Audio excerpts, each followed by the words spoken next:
The date for the referendum for the voice will be set in the next few hours. We just heard from Malandiri McCarthy, so let's bring in the opposition. Deputy Opposition Leader Sussan Ley joins us now. So as that date is set in a couple of hours, Sussan, good to see you by the way. What's your view of it all this morning? You'll see a lot of colour and movement, Pete, a lot of bells and whistles, if you like, but the detail is still not being provided by this Prime Minister. And as I travel around the country, and all of my colleagues do, and I think even Labor politicians, they're hearing from the community what's the detail.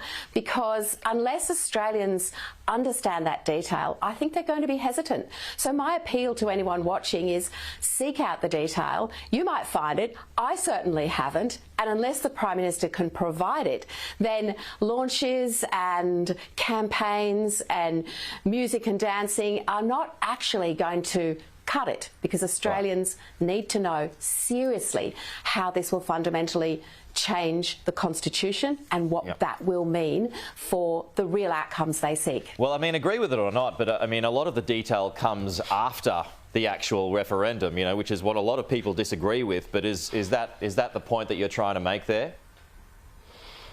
Except there's simply no detail. There's no actual top-line detail, let alone what you say would come perhaps in further examination through a parliamentary process. And the Prime Minister is not interested in the detail. And that's why I consistently say, Pete, this is divisive. It's about dividing Australians. It's about saying everyone should be in the yes camp, and that if you're in the no camp, then you're an awful person. It's not about bringing people together. We know that a lot of Australians will vote no, and a lot of Australians will vote yes. This Prime Minister should be showing the leadership that brings this country together instead of trying to divide it, and that's what worries me. What do you think is the No campaign's biggest hurdle, biggest challenge? Is it low voter turnout? Is it informal votes? What is it? I think for everyone, without talking about each campaign, I think the challenge for everyone who's passionate about this issue is that there is a Prime Minister who isn't demonstrating the courage of his convictions and arguing his case, because only when you put that challenge of two cases out there can people make up their minds. Now, I'll be voting no, 100% I'll be voting no, but with a heavy heart, Pete, because I do want to see reconciliation between Aboriginal Australians, and we've always had recognition in our party platform. It's just another way that the Prime Minister is misrepresenting this. He's saying that that's all this is about. That's not what this is about. This is about putting the voice into the Constitution, and without providing the detail, what that means for Australians is risky, unknown, divisive and of course permanent. Just a few other stories that are about this morning, Sussan. The Transport Minister has gone to ground. Other ministers were kept in the dark. The Prime Minister said it wasn't his call. This Qatar decision, very messy. What questions do you have about the government's call not to grant extra flights from Qatar?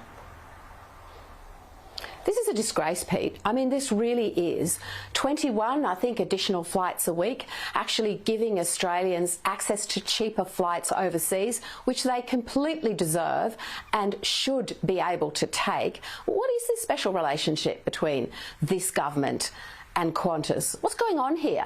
While you're stuck on the Ring Road, the Geelong Road, the trip home, the commute home from Melbourne to Geelong, Richard Marles is flying above you in chauffeur-flown comfort, if you like, in the RAF VIP flight, being waited on hand and foot, because he's decided that his commute home is going to be, at taxpayer expense, a multi-million-dollar Air Force aircraft, and that is just not on. The great reporting here from Sam Maiden, who's actually pieced together where these flights went after the Defence Minister tried to hide the actual manifest from the Australian people, something that's always been presented. So I'm on the side of commuters, travellers and people who deserve to take a holiday and who deserve to actually have a flight they can get on in the first place, and that's not going to break the bank or blow the mortgage out. But was the government, in its defence, right to make the call, though, because there are human rights issues and potentially a Qatari investment in Virgin? They're hiding behind that, Pete. Does that really stack up? Does that stack up in the eyes of the Australian people? I want to read you a quick quote.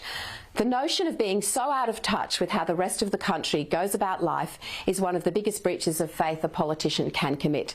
That was Richard Marles. I think he needs to ask himself, does he measure up to his own standard? Right, but on the Qatari flights, though, I mean, are you troubled by the regime or the Qatari government having a big investment in what is an Australian airline?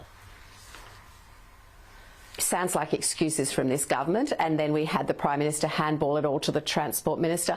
I'm on the side of Australians who deserve to take flights that are affordable without blowing the budget at a time when they need to take those flights.